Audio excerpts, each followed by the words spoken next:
أنا عبد الله أبو شنب، شريك في شركة مشكاة، ومسؤول عن الاستراتيجية للتطوير والماركتينج بتاع الجهاز في المنطقة الشرق الأوسط وأفريقيا وكده.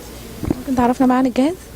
الجهاز عبارة عن سيستم جديد مش موجود منه قبل كده في العالم، بيولد طاقة عن طريق نظرية المدوار والجيروسكوب. يعني هم نظريات موجودين من قبل كده في العالم، بس محدش قدر يوصل انهم يحطوهم مع بعض بحيث الجهاز ده يولد طاقة كهربائية بدون سورس. لو احنا بس عشان نوضح الامور نتكلم على السورس، انا باجي بتكلم على محطة طاقة شمسية، لازم محطة الطاقة الشمسية يكون في شمس او ضوء كافي بحيث ان هي تولد لي كمية طاقة كهربائية، والكوست عالي طبعا.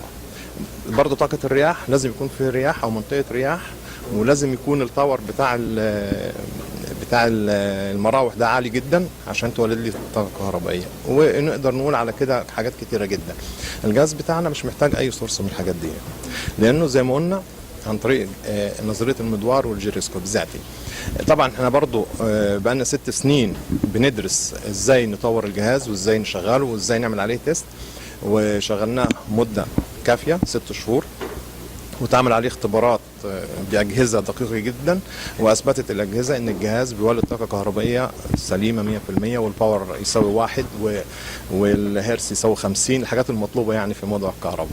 طيب هل هيتم الإعلان عن المؤتمر إمتى بقى هيتم تنفيذه فعليا واستخدامه؟ والله احنا حضرتك المؤتمر ده يعني مؤتمر بداية، واحنا دلوقتي في جميع دول العالم بنعمل مذكرات تفاهم وعقودات بحيث هننتجه في جميع دول العالم، بس احنا عاوزين ننطلق اولا من مصر، لان رغبتنا احنا كمستثمرين هو التيم المهندسين اللي اخترعوا الجهاز، الرغبه بتاعتنا ان احنا ننطلق من مصر والعالم كله يبقى عارف ان من مصر طلع جهاز زي دوت هيفيد الدنيا كلها في موضوع الاحتباس الحراري وموضوع يعني نظافه البيئه، وزي ما انتم عارفين وسامعين يعني.